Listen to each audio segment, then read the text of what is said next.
Welcome back to the School Bus Guru channel. I am Antonio and I am your School Bus Guru. Today we will be continuing our review of the Behind the Wheel guide. This is now part 2. We are moving into skills level 1, basic vehicle familiarization and movement. Purpose and objectives and glossary of terms. 3 things that you want to remember. Again, you are going page by page, word for word. Sometimes you're going to substitute the word instructor or the word trainee for yourself or for the trainee's name. But you want to make sure that you read this to them as best as possible. Make it sound normal, like you're having a normal conversation with them. So purpose, you're going to always read the purpose. Again, like I said yesterday, you read the purpose and objectives every day. Even though you may be in the middle of one of the maneuvers, you always want to begin that new day with purpose and objectives and a little reminder about the glossary of terms. Skill level 1-3, the purpose. To present standards for training in and development of basic operational skills necessary for initial movement of the vehicle. This is the very first time that they're going to basically put the bus in motion. So you have to take them through those steps. Objectives: to teach the critical tasks associated with basic familiarization and movement. Johnny, one of our objectives are to develop your understanding of terminology, to identify training vehicles and training sites, to develop your skills in using the mirror system, to develop your skills for applying the vehicle's brakes, and to develop your skills needed to safely move the vehicle. Do you have any questions so far, Johnny? Nope. All right, we're good. I gave you a copy of the glossary of terms last week. Did you have a chance to review them? Do you have any questions? No questions? Great. Glossary of terms is something that you're going to go over with them. You're going to discuss with them. You turn the page to skill level 1-4. You get to the vehicle selection. Again, this information is for you. This is not something that you have to read to them, but this is for you. You've got to read it. It doesn't hurt for you to read it really quick. It's not going to take more than a minute. Read it, process it, and then move on to the next section. Training site selection. Again, this is for you. Read it, process it, go on to the next section. Positioning of the driver, that is something that you are going to be reading to the trainee. So we're still going to be using Johnny. So, all right, Johnny, it is the proper position of you in the seat is important for safe vehicle operation, and it will help reduce driver fatigue. It is my responsibility to know all the adjustments on the driver's seat and to ensure that all adjustments are working properly. The following procedure should be followed for the positioning of you, Johnny. With you properly seated, place both hands on the steering wheel in the position which will allow complete control of the steering wheel. The hand position most often used are the 10 o'clock and 2 o'clock position, or the 9 o'clock and 3 o'clock position. If you think about a clock, you have the 12 o'clock at the top, you have the 6 o'clock at the bottom, you have the 9 o'clock on the left, you have 3 o'clock on the right side. A slight bend in the elbows is correct, Johnny, in order for your arms to be relaxed and to give you optimum control of the vehicle. Your seat may need to be adjusted closer if your arms are outstretched. If the bend in your elbows is extreme, that may mean that the seat is too close and it needs to be adjusted. All right, Johnny, I want to have you put your right foot on the service brake pedal, and I want you to depress it. I only want you to press it down for about 2 inches because this is a bus that has a dual air brake system. I want you to know that the brakes are extremely sensitive. If your leg must be outstretched to depress the service brake pedal, your seat may be too high and it may need to be lowered. Or more commonly, the seat may be too far back and should be adjusted forward. Proper seat adjustment will improve your control of the vehicle. When these adjustments have been made, I'm going to check for proper back support. Your back should be firmly against the back of the seat to provide support, reduce fatigue, and ensure control of the vehicle. If back support is lacking, adjust the driver's seat until support is obtained. Use of mirrors. This is a section that you want to read to your trainee as well. When you turn the page to skill level 1-6, you're going to see the FMVSS, Federal Motor Vehicle Safety Standard 571.111, School Bus Mirror Field of Vision Test. This is the time that I would set up those cones outside of the bus. I would just go and have the trainee, I would have Johnny stay in the seat. I would go out there, grab the cones, and I would start setting them up exactly as is depicted in this diagram here. Once I have everything set up, then I'm going to come back inside. I'm going to review what it says on skill level 1-6 and skill level 1-7. Again, that is just information for me, the instructor or the delegated behind the wheel trainer. Make sure that you read that, okay? You're going to turn the page to skill level 1-8. You're going to read the codes to Johnny, 13 CCR 1257 and 13 CCR 1258. Those two codes are the ones that make up the 4 mirrors that are required on a school bus in the state of California. But keep in mind, Federal Motor Vehicle Safety Standard basically states that as long as the bus driver can see all of those cylinders, all of those cones, it's going to take as many mirrors as it needs for them to be able to see that, either through direct vision or by using the mirror system.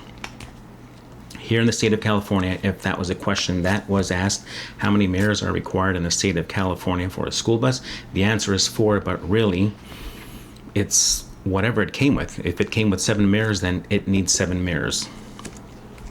Again, below those two codes, you see where it says mirrors that are required on school buses in California are listed below. Interior rear view mirror, left outside flat mirror, right or left cross view mirror for vision of the front of the bus, and the right outside flat mirror. The above mirror configurations will leave blind spots on both the right and left sides of the vehicles. Yes, those configurations will definitely leave blind spots, which is why we have those additional convex mirrors. Blind areas. Explain to the trainee that there are blind areas, even with all 7 mirrors that you have on a school bus.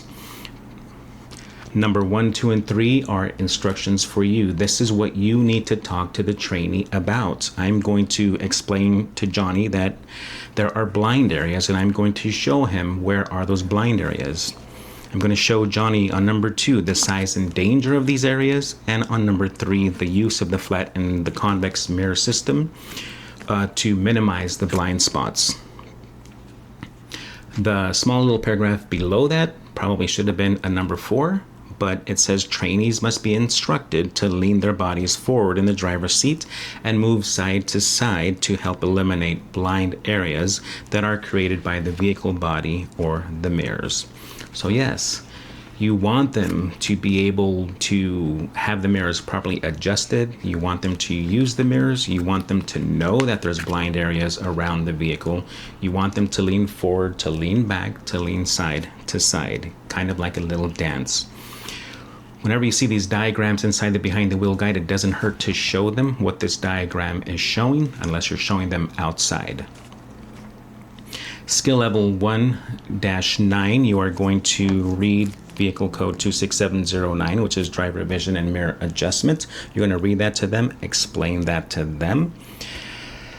Bottom half of that page says have the trainee, so I'm going to have Johnny sit in the driver's seat with the seat properly adjusted and view all mirrors and adjust the mirrors one at a time. As a reminder, something that you always want to instill, remind each of your trainees that anytime before they move a vehicle, the first 3 things that they're going to do is they're going to sit down, they're going to adjust their seat, they're going to adjust their steering wheel, they're going to adjust their mirrors. You do those 3 things every time before you put the bus in motion. Of course, a pre-trip is already done, which is giving you permission to drive the bus out there on the road. But sit down, you always want to adjust the seat, adjust the steering wheel, and adjust your mirrors. So you're going to read to Johnny, here's what we need to see in the interior inside flat mirror. All right, the mirror should be adjusted so the driver can view the top of the rear window and the top of the mirror. This basic adjustment should provide you, Johnny, with the view of all the passengers in the vehicle, including the upper portion of the passenger seated directly behind you. I'm going to point out the angular vision through the left side and right side passenger windows. So That's something that you want to point out. Is like, hey, when you're driving, when you're looking at that interior, or when you take a look at that interior rear view mirror, if you look up, you can look through the side windows. You might be able to see the tops of the cars. Be sure to discuss the blind areas that exist below the window level as well. There are some blind spots directly beneath those windows that you cannot see. But by us using the convex mirror, the flat mirror on those sides, we would be able to eliminate those blind areas. Cross view mirrors. These mirrors should be adjusted so the entire area in front of the vehicle can be viewed, as well as the front bumper. Left flat outside mirror and additional convex mirror. The proper adjustment for the left flat outside mirror can be made using the following criteria. The reflection of the left side of the bus should occupy no more than 1 inch of the side of the bus, no more than 1 inch of the left flat mirror. Johnny should be able to see the point where the left rear tires touch the ground. And of course, using the left flat mirror in conjunction with the convex mirror, the trainee, you, Johnny, should have a clear view of the area to the rear of the mirror. On the left side of the vehicle, measure 200 feet to the rear of the bus and mark the distance with the vehicle, a cone, or other object. Then have the trainee identify the object using the vehicle mirror system.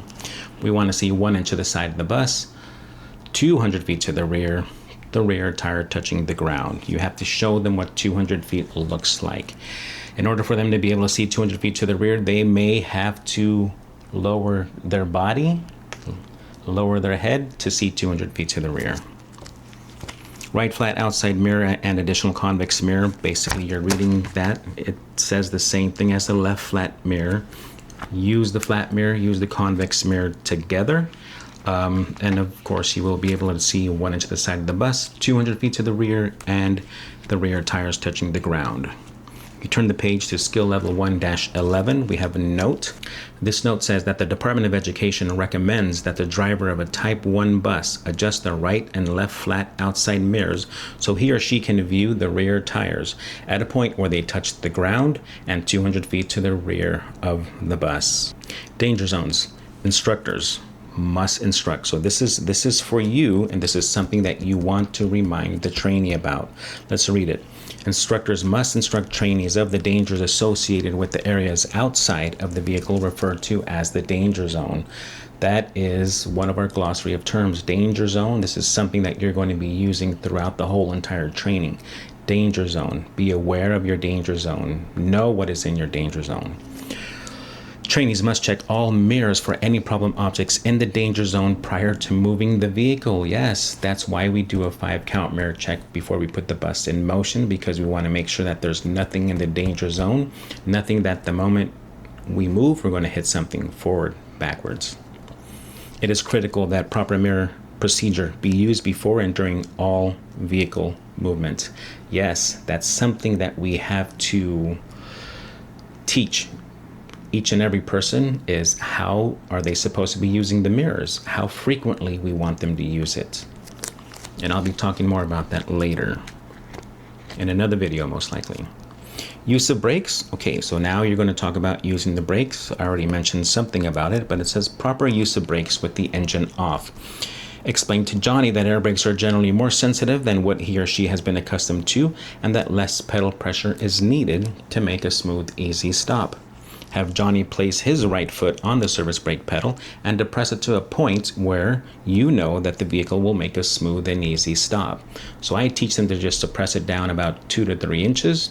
And I'm going to remind them, I'm going to tell them that, hey, you've never driven a bus that has air brakes, so you don't need to press it down more than halfway, 3/4 of the way. You don't need to make a full service brake application to get the bus to stop smoothly.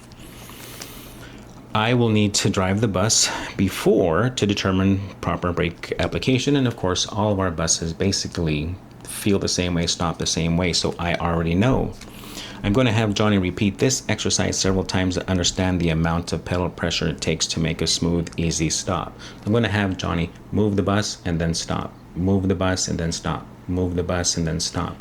And of course the focus is for him to make smooth stops. Most likely his first brake attempt is going to be pretty abrupt, so we don't want that to be occurring every time.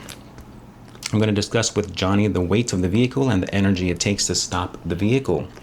I'm going to explain the reasons why the driver needs to make a smooth, easy stop. Of course, we always want to make a smooth, easy stop because we don't want our kids to slide off the seats, especially if they're not wearing seat belts in a bus that has seat belts.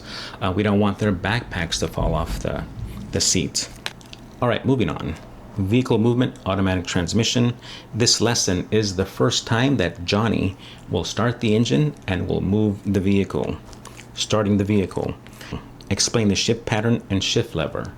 Most likely during your pre-trip training, you've already pointed out the shift pad or the shift lever, but you want to explain the shift pattern and the shift lever once more. Make sure that the shift lever is in the neutral position, or if it has a park position, that it is in that position. Explain where the parking brake control is located and how it is applied and released. The parking brake must be applied when starting the vehicle to prevent vehicle movement. Yes, that's always one of the first things that I always do the moment I step inside is check the parking brake, make sure that it's set. Same thing that you want to teach your trainee. All right, let's get inside the bus. You know, the door is unlocked. Let's walk in. Let's check the driver's compartment, check the parking brake. Boom, let's go to the back and start unlocking all the doors. Explain the starting controls, for example, if it's a key start system or a key button start system. And then, of course, you're going to have him start the bus. So if your bus has a glow plug or a wait to start light, you're going to tell them turn the key to the on position, wait till that light goes out, and then start the engine. Moving the vehicle. Have Johnny place his or her right foot on the service brake pedal and apply pressure to it. And place a shift lever in the appropriate forward gear, which is in drive. If we turn the page, when we were talking about the danger zone, that is where in this guide we have a picture of the danger zone. I don't know if yours says 10 feet or 12 feet, but if it says something other than 12 feet, you want to make sure that it now says 12 feet. And you are instilling that into the trainee from this day on, that it is 12 feet. Of course, that is something that they were hearing in class already. Skill level 1-13, release the parking brake. So far we have press down on the service brake pedal, start the engine, shift to drive, and release the parking brake. Have Johnny slowly release the service brake pedal, so slowly depress the throttle. If it's a bus that has automatic transmission, you don't have to press the throttle. The bus is already going to want to move on its own. The vehicle will be moving at a very slow speed. Then have Johnny stop the vehicle. When it's time to teach them how to secure the vehicle, here's what the behind the wheel guide says. Have the trainee stop the vehicle, place the vehicle shift lever in neutral or park, and apply the parking brake. I kind of disagree with that. I want them to stop the vehicle with the service brake pedal, set the parking brake because you don't want the bus to move from now on, and then of course you can shift to neutral. I have had many instances where the trainee did not follow those steps and they did end up forgetting to set the parking brake. So the moment you stop the bus, I recommend, I don't think I'll get in trouble for that, but I recommend stopping with the service brake pedal, setting the parking brake, and then shifting to neutral. That is how I teach everybody. Have the trainee move the vehicle several times using the procedure above to become familiar with stopping the vehicle smoothly. The next section talks about standard transmissions. And that is everything in skill level 1. If you have any questions, put them down into the comments section. But again, like I said, all you're doing is reading the behind the wheel guide, reading the purpose and objective, going over the glossary of terms. If there's any notes in the behind the wheel guide in that section that you're in, read those notes for you. Every other paragraph that comes up, you're going to discover that some of it is information for you. Some of it is information that you have to speak to the trainee about, that you have to share with the trainee. So do everything that it says in the behind the wheel guide because it's only going to ensure your success. If you are using the behind the wheel guide, if you are truly reading it, if you are truly studying it. Again, that is the end of this video, part 2. Skill level 1 behind the wheel guide review. Again, thank you so very much. Thank you for watching. Thank you for joining this community. Hit like and subscribe, and we will see you in the next video.